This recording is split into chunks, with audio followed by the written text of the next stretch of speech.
أعوذ بالله من الشيطان الرجيم. يا بني إسرائيل اذكروا نعمتي التي أنعمت عليكم وأوفوا بعهدي أوف بعهدكم وإياي فارهبون.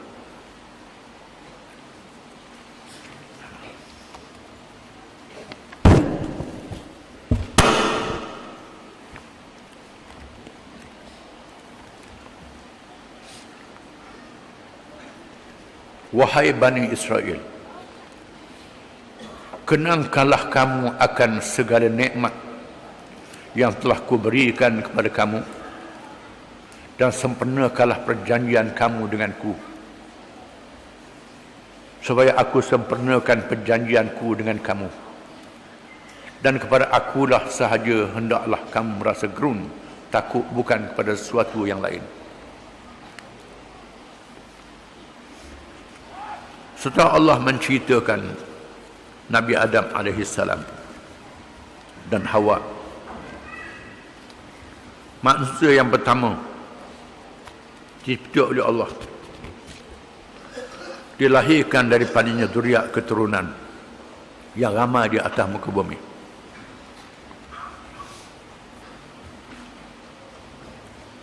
Adam yang telah digoda oleh Iblis diatur oleh Allah Ta'ala sebelum dihantar ke bumi untuk tarbiyah, untuk dididik. Bukan sahaja melihat malaikat yang taat pada Allah, melihat iblis yang derhagakan Allah dengan sifat sombongnya. Dan Allah mengajar Adam dengan kesalahan, ditipu oleh iblis, dan menyesal di atas kesalahan itu dan bertaubat. Iblis tidak bertaubat, Adam bertaubat.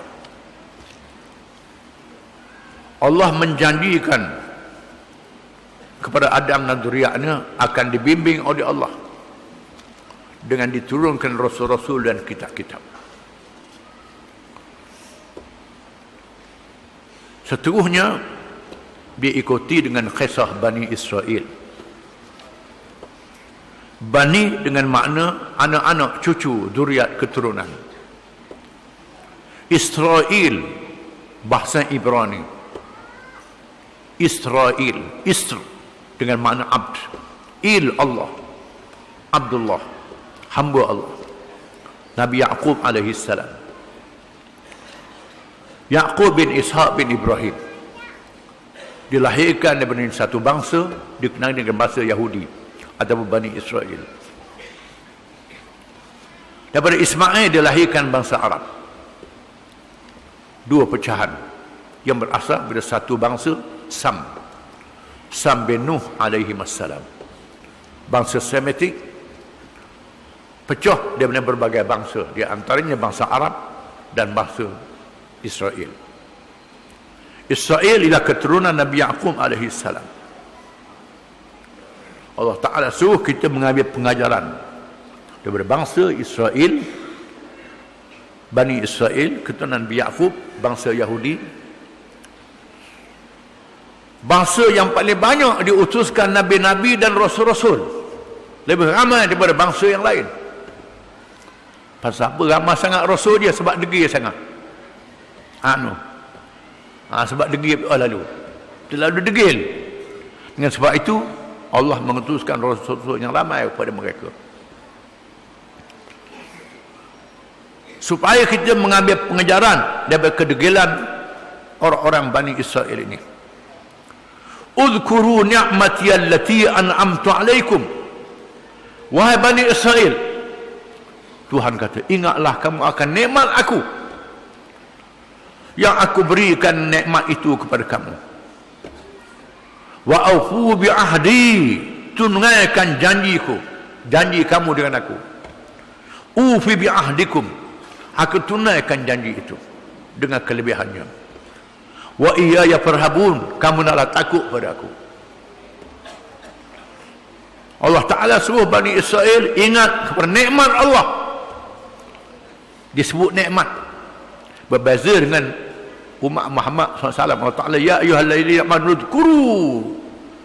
udhkurullah, ya ayyuhalladzina amanu udhkurullah, wahai orang yang beriman, ingatlah kepada Allah terus.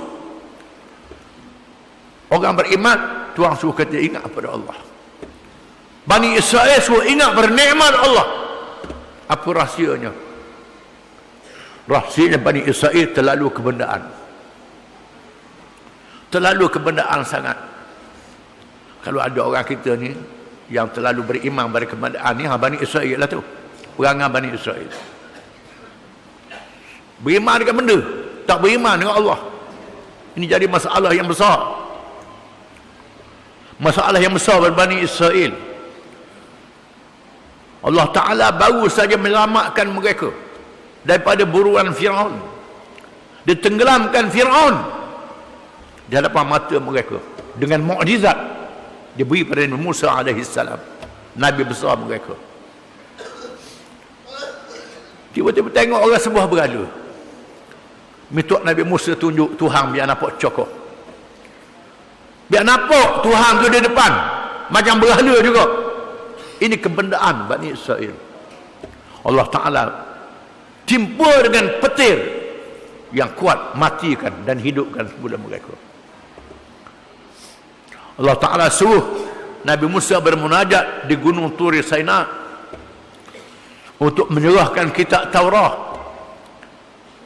Masa peninggalan Nabi Musa, mereka menyembah patung lembu, digoda oleh Samiri yang diberi nampak kuda malaikat Jibril yang membimbing Bani Israel turun ke laut dengan selamat.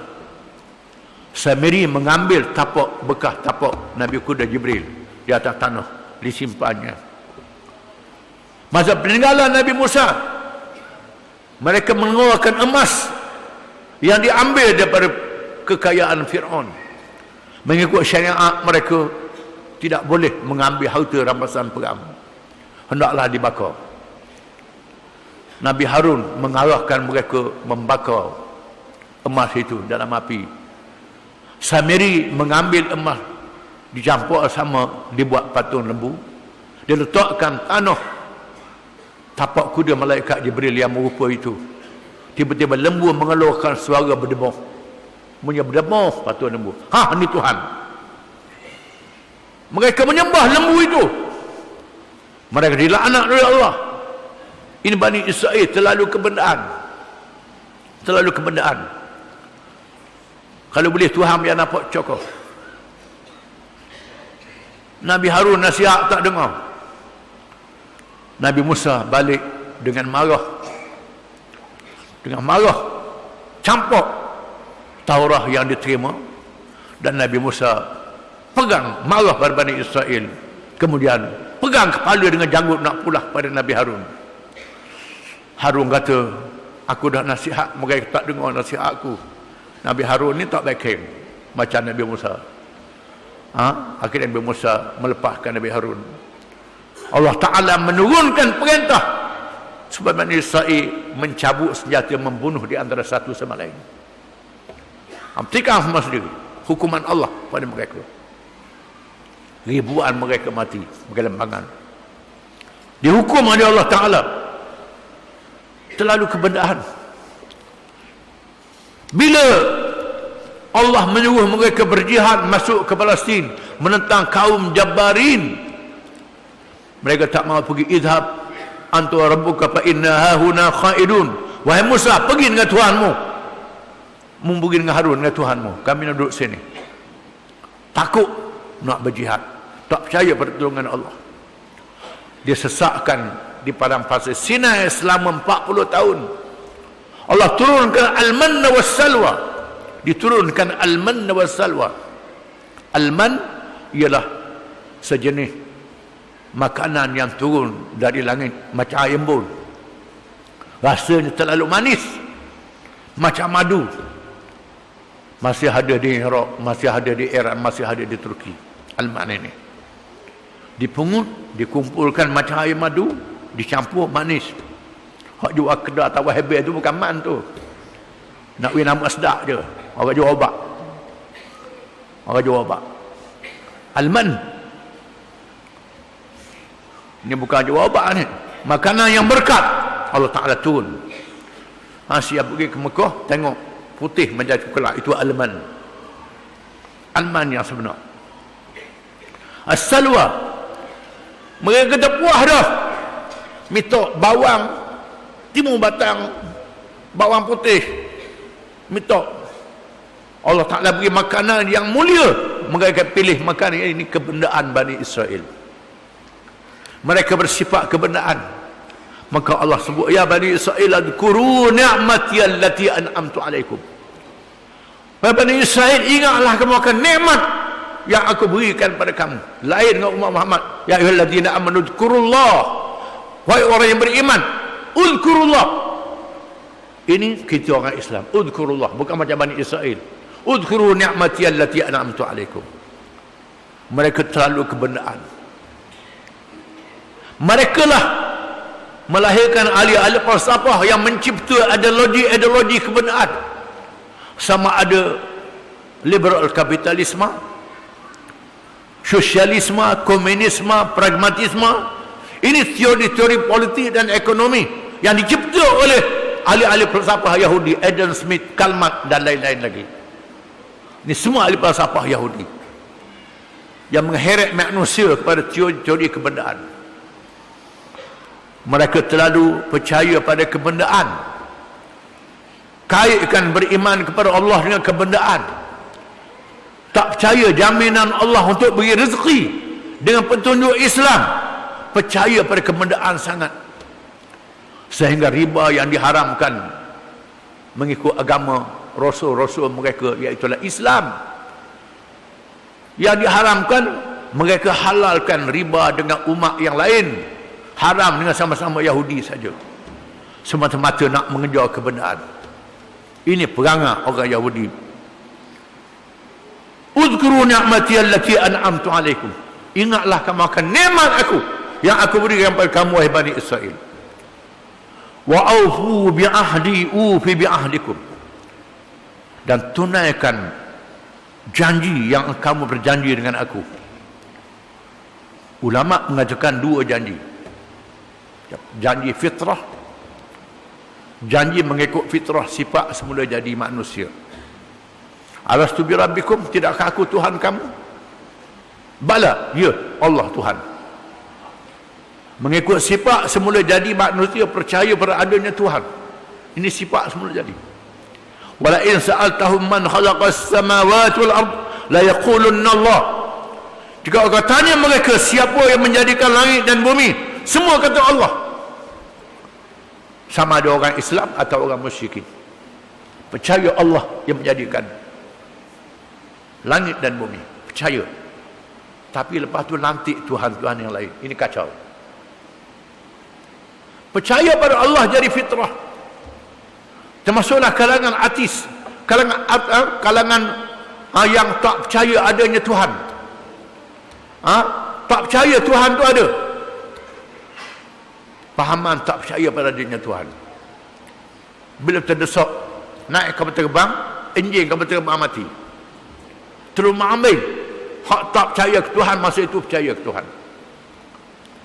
Bila pergi ke laut, naik kapal bocor, gelombang kuat, gelap, masa itu percaya adanya Tuhan. Diriwayatkan Lenin ni ialah anak murid Karl Marx yang menolak adanya Tuhan, membawa ajaran komunis yang telah berjaya merosakkan Kristian Ortodok di Rusia, menghancurkan Kristian Ortodok di Rusia, membawa ajaran komunis yang tak percaya adanya Tuhan. Dikatakan Lenin yang kononnya tak percaya ke Tuhan, ketika dalam kesakitan nazak membawa maut, Lenin yang dikelilingi oleh ahli Politburo Parti Komunis menyebut nama Tuhan. Nama Tuhan. Lalu pemimpin komunis yang ada keliling tanya dia, wahai saudara Lenin, tidakkah ajaran Karl Marx Das Kapital, penulisan Karl Marx, yang dianggap sebagai Sayyidina Karl Marx, yang dia percaya ni mengatakan Tuhan itu tidak ada. Lenin kata, saya tak tahan sakit, tak tahan menghadapi kesakitan. Bila tak tahan, percaya sebut Allah dalam kesakitan. Ini menunjuk fitrah manusia percaya pada Tuhan. Kullu mauludin yuladu 'ala al-fitrah fa abawahu yuhawwidanihi aw yunassiranihi aw yumajjisanihi. Semua anak yang dilahirkan dalam fitrah, sifat semula jadi. Dua ibu bapa yang menjadikan anak itu Yahudi, menjadikan anak itu Kristian, Nasrani, menjadikan anak itu Majusi. Ini fitrah, di mana Allah Ta'ala jadikan hidayah kepada makhluknya 4 jenis hidayah. Hidayatul fitrah, hidayatul hawas, hidayatul aql, hidayatul din. Hidayatul fitrah, hidayah mengikut semula jadi. Sama ada hayawanat, binatang hidupan, manusia dan hayawan, ataupun jamadat, batu, kayu, makhluk-makhluk yang kita lihat tidak bergerak, percaya adanya Tuhan mengikut fitrah, sifat semula jadi. Ini sifat semula jadi. Kesakitan, bila ada sakit, rasa sakit, termasuk budak-budak kecil menatang, sama je terasa kesakitan itu, dia menangis kalau sakit. Ini ialah hidayatul fitrah. Hidayatul hawas, hidayah berdasarkan kepada rasa, bau, nampak, dengar. Ini al-hawas, rasa dengan lidah, masin dan seumpamanya. Ini adalah hidayatul hawas. Ada pada manusia, ada pada binatang, ada pada makhluk yang lain, setengah pokok-pokok. Hidayatul al-aqal, hidayah berpandukan pada akal, ada pada manusia, tak ada pada binatang. Manusia je. Hidayatul din, hidayah berpandu kepada ad-din, ini memerlukan pertolongan daripada Allah Subhanahu Wa Taala. Yang disebut ihdinas siratal mustaqim, tiap-tiap rakaat sembahyang. Ada yang dapat hidayah ad-din, ada yang tak dapat hidayah ad-din. Terpulang kalangan yang dipilih oleh Allah Taala dengan sifat-sifat yang layak untuk mendapat hidayah. Iblis yang cerdik, yang pandai, yang bijak, tengok syurga, tengok neraka, berdialog dengan Allah Ta'ala, tak dapat hidayah kerana aba wastakbara, sombong, enggan. Ini sifat iblis. Termasuklah kalangan orientalis yang mengaji Islam, kalangan ahli kitab yang mengaji Islam, kalangan ulama pun ada juga yang belajar Islam tapi tak dapat hidayah kerana dia berasa dengan cerdik dia, dengan bijak dia, tak perlu pertolongan Allah Ta'ala. Di sinilah kita diajak ihdinas siratal mustaqim tiap-tiap rakaat sembahyang. Jadi hidayah yang pertama, hidayatul fitrah, ini ada pada semua. Bani Israel sepatutnya kembali kepada fitrah. Yang kedua, hidayah yang dibawa oleh Rasul-Rasul. Tiap-tiap Rasul Bani Israel menceritakan tentang kelahiran Nabi Muhammad sallallahu alaihi wasallam. Wa idh qala Isa ibn Maryam ya Bani Israel inni rasulukum musaddiqan lima bayna yadayya min at-taurah wa mubasyshiran bi rasulin ya'ti min ba'di ismuhu Ahmad. Nabi Isa berkata, wahai Bani Israel, aku diutuskan oleh Allah menjadi rasul pada kamu untuk membenarkan kitab Taurat, kitab Taurat yang di hadapan kamu, dan membawa berita gembira dengan kelahiran seorang rasul akhir zaman, iaitu Ahmad Muhammad sallallahu alaihi wasallam. Tiap-tiap nabi Bani Israel mengadakan bai'ah dengan pengikut-pengikutnya. Bila kamu sempat dengan nabi akhir zaman, kamu mesti beriman dengan nabi akhir zaman itu. Ini adalah ahd antara Bani Israel dengan nabi-nabi mereka. Mereka berhimpun ramai-ramai di Madinah menunggu kedatangan nabi akhir zaman Muhammad SAW yang akan datang berhijrah. Mereka tunggu di Madinah. Bila Nabi datang ke Madinah, tiba-tiba tak masuk Islam. Kecuali Abdullah bin Salam, Mukhairi dan lain-lain yang masuk Islam. Abdullah bin Salam berjumpa dengan Nabi, soal Nabi jawab. Tengok rupa Nabi, tanda-tanda Rasul ada pada Nabi. Abdullah bin Salam masuk Islam. Beritahu kepada pengikut dia, orang Yahudi di Madinah, ini Rasul yang dijanjikan oleh Allah, Muhammad SAW. Mari beriman kepadanya. Orang Yahudi tak boleh terima kerana Tuhan pilih Rasul daripada bangsa Arab, bukan daripada bangsa Yahudi. Dia kena penasih kaum, penasih bangsa dan keturunan. Mereka sanggup melanggar janji dengan Rasul-Rasul untuk beriman dengan Muhammad SAW. Ayat yang dibaca ni ayat surah Al-Baqarah, surah Madaniyah, diturunkan di Madinah untuk dibacakan di hadapan orang Yahudi, supaya mereka tahu perjanjian mengikut fitrah sifat menjadi dan perjanjian dengan Rasul-Rasul mereka di zaman dahulu. Wa iyaya farhabun, dan akan aku hendaklah kamu takut wahai Bani Israel. Mungkin takut pada aku wahai Bani Israel. Dalam kitab-kitab kamu mengisahkan bagaimana umat yang durhakakan Allah dibinasakan oleh Allah di dunia dan diberi amaran masuk neraka pada hari kiamat. Takutlah Bani Israel. Ingat akan nikmat, ingat akan janji yang kamu buat mengikut fitrah dengan Rasul-Rasul kamu. Kamu ingat itu semua Bani Israel. Ikut Nabi Muhammad SAW. Malangnya segelintir saja yang ikut. Itu kerana tak dapat hidayah, dengan sebab sombong. Wallahu a'lam.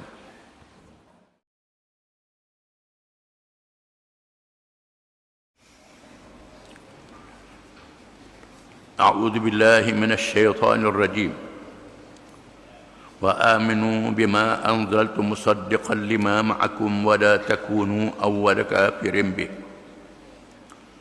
ولا تشتروا بآياتي ثمنا قليلا وإياي فاتقون ولا تلبسوا الحق بالباطل وتكتموا الحق وأنتم تعلمون وأقيموا الصلاة وآتوا الزكاة واركعوا مع الراكعين.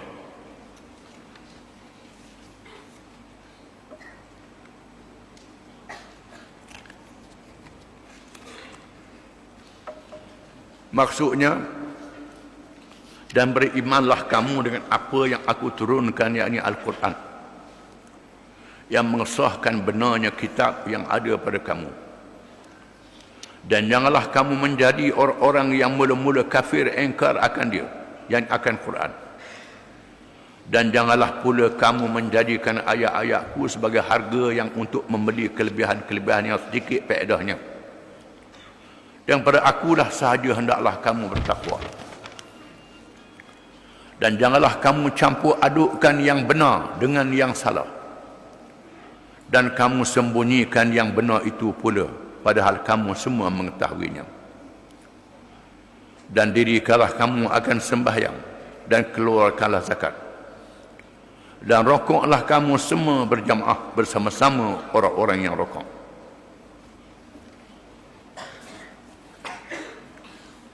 Ayat-ayat ini masih lagi ditujukan kepada orang-orang Yahudi ahli kitab.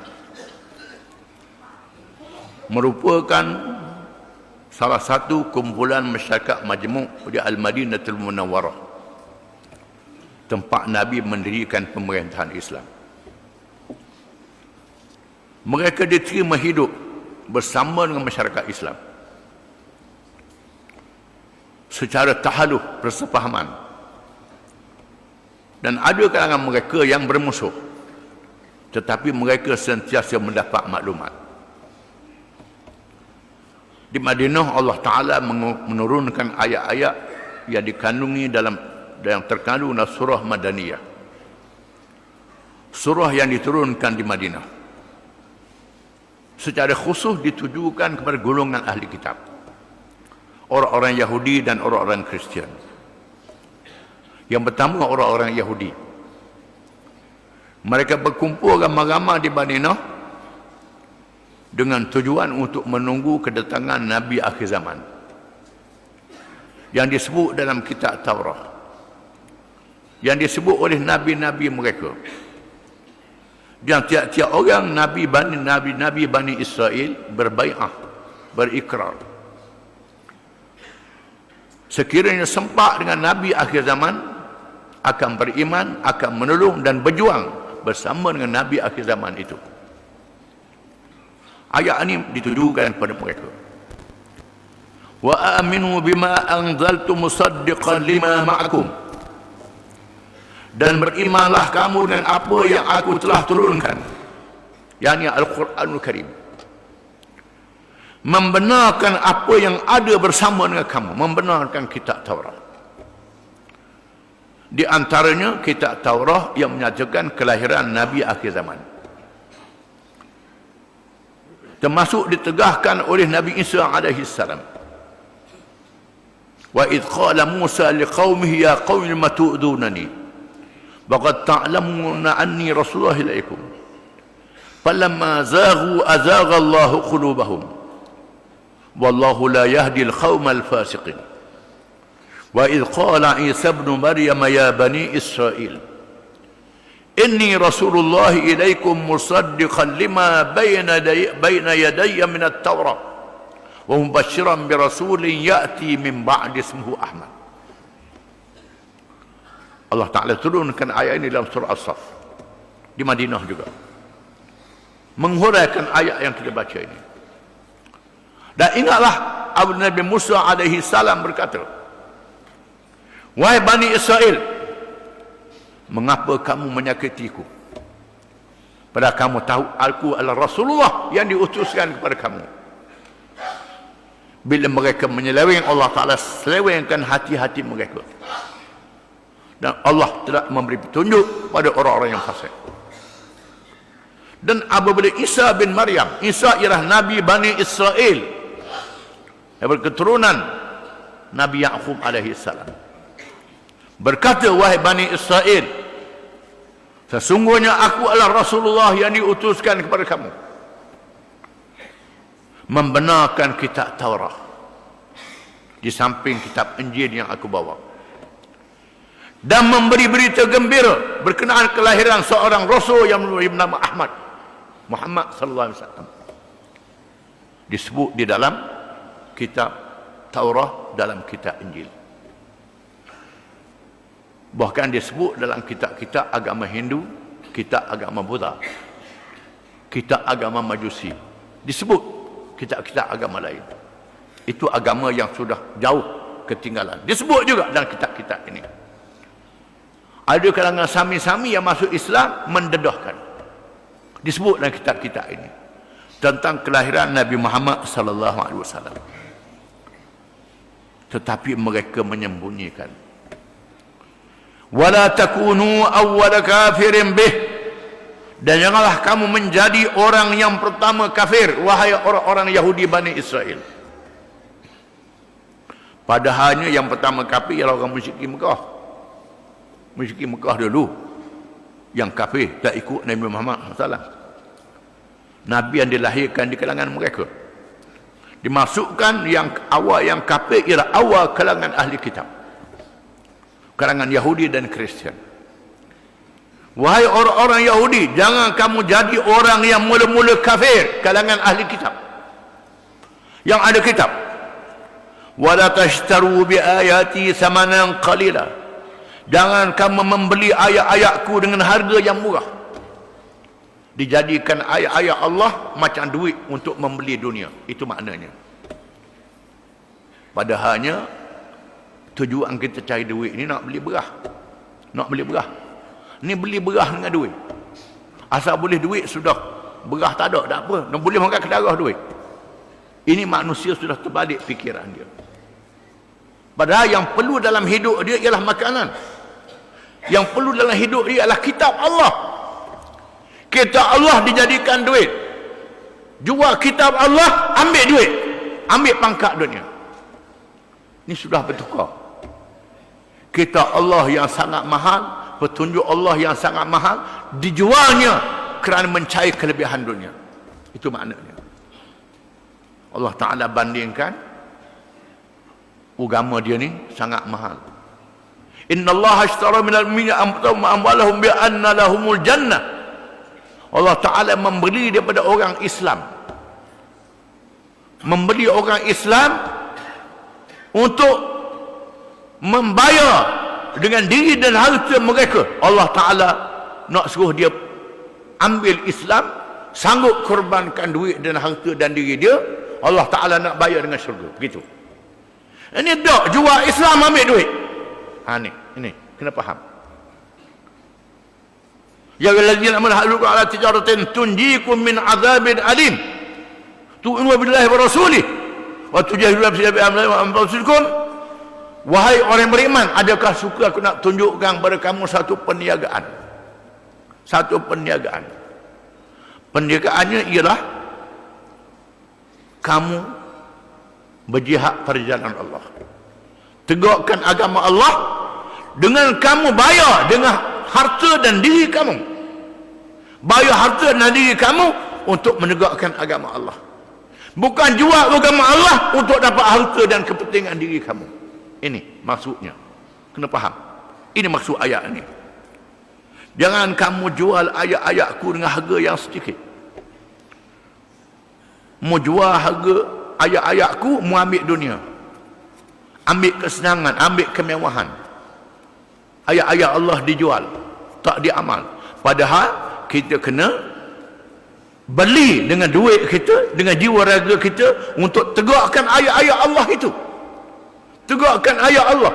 Sanggup habis harta, sanggup habis duit. Ni tak habis agama kerana nak pitih. Ini salah. Ini ialah sikap golongan ahli kitab. Al-ibrah bi umumil lafzi la bi khususis sabab. Pengajaran diambil daripada lapak yang umum, bukan sebab yang khusus. Walaupun ceritanya cerita orang Yahudi, tetapi pengajarannya pada seluruh umat Islam. Begitulah juga kita orang Islam. Kita jual agama kerana nak pitih, jual agama kerana nak benda. Sepatutnya kita tegakkan agama, korbankan harta kita dan jiwa raga kita. Wa iyaya fattaqun, dan akan aku naklah kamu bertakwa. Tuhan kata, wahai orang-orang Yahudi Bani Israel, wahai anak cucu Nabi aku, bertakwalah kamu kepada aku, mengikut perintahku dan meninggalkan laranganku bersama dengan Islam ini. Ini dok kerana kepentingan harta, kepentingan kedudukan. Ini kerja orang Yahudi. Wala talbisul haqqa bil batil wa taktumul haqqa wa antum ta'lamun. Jangan kamu pakaikan kebenaran dengan kebatilan. Kamu sembunyikan kebenaran dalam keadaan kamu mengetahui. Makna pakai ni, kita ambil pakaian tutup tubuh kita. Itu makna pakai. Kita pakaikan kebenaran dengan kebatilan. Ambil kebatilan, balut kebenaran, tutup kebenaran. Di antaranya orang Yahudi yang mengubah kitab-kitab agama dia, kitab Taurat, dengan membuang kisah kelahiran Nabi Muhammad sallallahu alaihi wasallam. Dia buang dalam kitab dia. Namun masih ada kitab Taurat yang sebenar. Kitab Taurat yang sebenar itu ada. Tak boleh dilindungi. Allah Ta'ala dedahkan mereka masih simpan dalam kitab Taurat itu hukum kisah dan hukum hudud. Hukum kisah, hukum hudud, hukum sembelihan masih ada dalam kitab Taurat. Hukum sembelihan. Nak makan, kena sembelih. Kena putus harap. Gelepar ataupun keluar darah. Syaratnya. Ini sembelihan orang Yahudi. Wa ta'amuhum halul lakum. Dan makanan sembelihan ahli kitab kamu boleh makan, Tuhan kata. Mengikut hukum syarak, kita boleh makan sembelihan Yahudi dan sembelihan Kristian. Boleh makan. Halal. Sembelihan orang murtad tak boleh. Ni kena faham. Kita berasa pelik. Pelik mana ni Tuhan kata begitu. Mazhab apa? Semua mazhab kena kata begitu, kena ni ada dalam Quran. Bila ada dalam Quran, semua mazhab kena ikut. Syafi'i, Hanafi, Hambali, Maliki, tak boleh lawan Quran. Adapun khilaf-khilaf ni benda yang tidak nyata nafsu, tu baru boleh khilaf. Oleh kerana tempat kita ni tak ada Yahudi, tak ada Kristian, kita tak sedar. Tapi di negara orang putih, di Amerika ada Yahudi, ada Kristian yang sembelih. Orang Islam di sana boleh beli daging di kedai Yahudi, tak jadi salah. Tak jadi salah. Halal makan sembelihan dia, tak jadi salah. Halal. Dan orang Islam boleh kahwin dengan perempuan-perempuan ahli kitab. Ini dengan nah Quran. Quran mengatakan mereka makruh, walaupun makruh tapi boleh kahwin dengan perempuan ahli kitab. Kita dengan agama kita, dia dengan agama dia. Kerana mereka masih menyimpan beberapa hukum, kecuali mereka buang tentang cerita Nabi Muhammad SAW. Mereka buang. Tuhan nak dedahkan bahawa kitab Taurat ni kitab Allah. Kita orang Islam wajib beriman. Sepatutnya mereka masuk Islam. Namun Abdullah bin Salam dan rakan-rakannya mendedahkan. Abdullah bin Salam ialah seorang ulama Yahudi di Madinah yang ditugaskan oleh Yahudi untuk berdebat dengan Nabi Muhammad sallallahu alaihi wasallam. Dan Abdullah bin Salam pergi, dia tengok Nabi, tengok rupa wajah Nabi, ada tanda kerasulan yang disebut dalam Taurat. Bukan saja sebut nama, tanda pada batang tubuh dia ada. Dia tengok tanda pada batang tubuh Nabi. Dia menyoal Nabi dengan soalan-soalan yang tak boleh dijawab malaikat bila orang jadi Nabi. Nabi jawab semua soalan-soalan itu. Lalu Allah bin Salam masuk Islam. Masuk Islam terus. Orang Yahudi cari tak dia balik pasal apa. Dia sembunyi. Nanti orang Yahudi mari. Tanya, cari mana belah Taala, dia tak mari. Ada mari? Siapa dia? Dia ulama kami. Ustaz lampu tubik. Ya, aku ulama kamu. Kata Nabi Salam. Inilah Rasul yang dijanji dalam kitab Taurat. Aku kenal Rasul ni lebih kenal pada anak aku lagi. Tanda-tanda yang ada pada tubuh dia, aku tahu dengan jelas dan nyata dia adalah Rasul yang sebenar. Orang Yahudi menafikan. Jahat. Kerana ta'asub perkauman, kerana Tuhan lantik Rasul bukan dari kalangan bangsa Yahudi, latih orang Arab, mereka marah. Urusan latih Rasul ni kerja Tuhan, bukan kerja manusia. Tuhan yang menentukan siapa jadi Rasul, bukan manusia yang menentukan. Ini perangai huduh orang-orang Yahudi, perangai jahat. Allah Ta'ala dedahkan lagi di Madinah berlaku kes zina di kalangan orang-orang Yahudi. Berlaku kes zina, mereka jatuhkan hukuman oleh kerana yang berzina ni banyak orang-orang bangsawan, pemimpin-pemimpin. Kalau kena hukum hudud, pemimpin yang kena hukum hudud. Lalu ulama mereka hukum sendiri pakai lomo dengan aram. Lomo dengan aram, muka arak tengah orang ramah. Ada kalangan mereka, kita cuba tengok Muhammad hukum lagu mana, macam mana dia hukum. Lalu mereka bawa bertemu dengan Nabi. Nabi kata, aku nak hukum apa yang ada dalam kitabmu. Hukum yang ada dalam kitab Taurat. Dia bawa Taurat. Dia baca kitab Taurat. Baca-baca dah habis. Ada kalangan mereka yang sudah masuk Islam, yang tahu, baca pun habis lah. Baca pun habis. Bila baca pun habis, dia dapati hukum hudud dalam kitab Taurat. Sama dengan apa yang ada dalam Quran. Sama apa yang ada dalam Quran. Allah Ta'ala dedahkan penyelewengan mereka. Ini mereka pakaikan kebenaran dengan kebatilan. Mereka tutup kebenaran dengan kebatilan. Ini kerja orang Yahudi. Termasuklah orang Islam kalau buat kerja lagu ni, tipu orang ramai. Tipu orang ramai, sembunyikan hukum Islam, tak beri pada orang ramai. Cukuplah Islam begini dah, Islam begini dah. Sebahagiannya tinggal, macam Yahudi lah juga. Akibatnya sama saja. Allah Ta'ala turunkan ayat ini untuk jadi pengajaran pada orang Islam dan amalan pada orang Yahudi. Wa aqimus salata wa atuz zakah warka'u ma'ar raki'in. Wahai orang-orang Yahudi Bani Israel, dinilah kamu akan semayang, tunaikan zakat dan rokok bersama orang-orang yang rokok. Sebabnya syariat Nabi Muhammad dengan syariat Nabi-Nabi zaman dahulu, semayang ada rokok, ada sujud, supaya saja. Oleh kerana itulah di malam Isra' dan Mi'raj disebut dalam hadis, Nabi berhimpun dengan ruh Nabi-Nabi dan Rasul-Rasul alaihi wassalatu wassalam. Lalu Jibril suruh Nabi jadi imam. Nabi jadi imam. Maka semua Nabi-Nabi ikut. Menandakan semayang sama. Adapun semayang orang Yahudi yang kita tengok dalam gambar TV kadang-kadang tu, dia ambil kitab Taurah, dia angguk gitu, angguk. Ambil wasbih, lilik wasbih, angguk. Dalam gambar dia Yahudi, dia semayang. Ataupun dia sujud saja, tidak ada rakaat. Ini sudah ubah.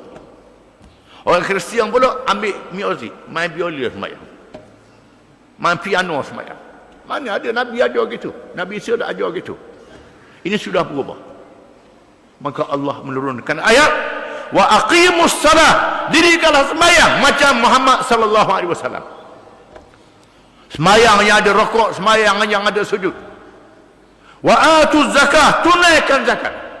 Tu'khadhu min aghniyaihim wa turaddu ila fuqaraihim. Diambil daripada orang yang kaya, diagih pada mereka yang memerlukan pertolongan. Ini konsep ekonomi Islam. Dasar ekonomi Islam. Warka'u ma'ar raki'in, dan rokoklah kamu bersama orang-orang yang rokok, iaitulah Muhammad SAW dan umat dia. Rokok. Namun mereka tak erti nak semayang begini, kerana mereka mengubah semayang. Allah Ta'ala menurunkan ayat ini untuk mendedahkan mereka itu sudah menyeleweng daripada agama Allah Subhanahu Wa Ta'ala. Dalam perkara ibadat yang berkait dengan sembah Tuhan, dalam perkara ekonomi mereka sudah menyeleweng. Dalam perkara ibadat, iaitulah salah, ada rokok, ada sujud. Namun masih ada lagi orang Kristian Ortodok yang ada rokok, ada sujud. Kristian Ortodok di Ethiopia ada orang Kristian yang ada rokok, ada sujud semayang dia. Ada kalangan Ortodok, dan mereka ni mudah masuk Islam.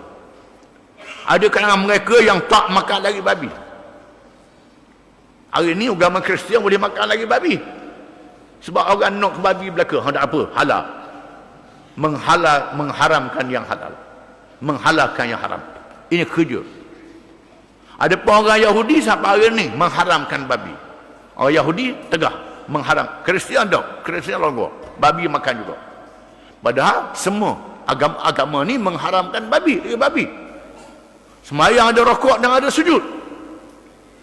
Maka Tuhan suruh mereka dirikan semayang macam orang Islam. Kena masuk Islam lah. Wa atawul zakah, dan tunaikan zakat. Konsep ekonomi Islam. Tu'khadhu min aghniyaihim wa turaddu ila fuqaraihim, diambil daripada mereka yang berada, termasuk dalam percukaian. Zakat diwajibkan pada orang Islam. Bila Islam sudah berkembang ke seluruh pelosok, Nabi mengenakan jizyah pada orang bukan Islam. Jizyah ni ialah bayaran cukai yang dikenakan kepada orang bukan Islam sebagai balasan untuk menjaga keselamatan mereka. Tujuannya untuk jaga keselamatan. Diambil daripada mereka yang kaya banyak, mereka yang miskin, mereka yang sederhana, mereka yang miskin ikut kemampuan, yang tak terlalu miskin tak ambil. Padri sami tak ada kerja, tak ambil jizyah. Bila Saidina Umar menghantar Abu Ubaidah Amir bin Jarrah mengepalai Islam di Syam, oleh kerana tentera Islam menghadapi ancaman tentera Rom yang jumlahnya 1 juta. Orang Islam dalam 2-30 ribu saja, menyebabkan orang Islam tidak boleh menjamin keselamatan mereka. Lalu Abu Ubaidah membatalkan jizyah, membatalkan cukai. Di sini menunjukkan bahawa zakat tak boleh dibatalkan, cukai boleh dibatalkan. Zakat diambil pada orang Islam, ibadat. Orang bukan Islam cukai, bukan ibadah. Mereka terkejut tengok. Terkejut macam mana? Kami lebih rela duduk di bawah kerajaan Islam, kata mereka. Kerana kerajaan kafir yang sama agama dengan kami teruk lagi kena cukai. Menyebabkan mereka terima kerajaan Islam. Sayyidina Umar mengembangkan lagi. Setelah kalahnya Rom dan Parsi. Rom Parsi kalah. Maka banyak ladang-ladang yang dahulunya milik kalangan bangsawan. Orang miskin tak ada peluang untuk memiliki tanah. Lalu dibahagikan pada rakyat yang miskin. Yang masuk Islam kena zakat pertanian. Zakat pertanian. Orang yang masuk Islam. Zakat pertanian, zakat tanaman. Pertanian ialah hasil-hasil gandum, padi, jagung, makanan mengenyangkan. Tanaman dalam mazhab Syafi'i, anggur dengan khemar, tak boleh, hal lain tak ada. Mazhab Hanafi kata, dok, semua kena zakat. Hasil pertanian, hasil tanaman, kena zakat. Ini mengikut mazhab Hanafi. Syafi'i, anggur dengan khemar je. Hanafi tidak, kena. Kelapa sawit kena. Kita berasa pelik. Kerana mazhab Hanafi berkembang di negeri yang berbagai-bagai hasil. Syafi'i duduk Mekah je, ada buah kemar dengan buah anggur je. Ini dia. Kita berasa pelik sebab kita tak ngaji, berasa pelik lah. Tak ngaji sejarah, ngaji kitab fiqh saja. Kemudian dikenakan kharat muqasamah dan kharat wazifah. Muqasamah ialah mengikut pengeluaran hasil pertanian dia, hasil tanaman dia.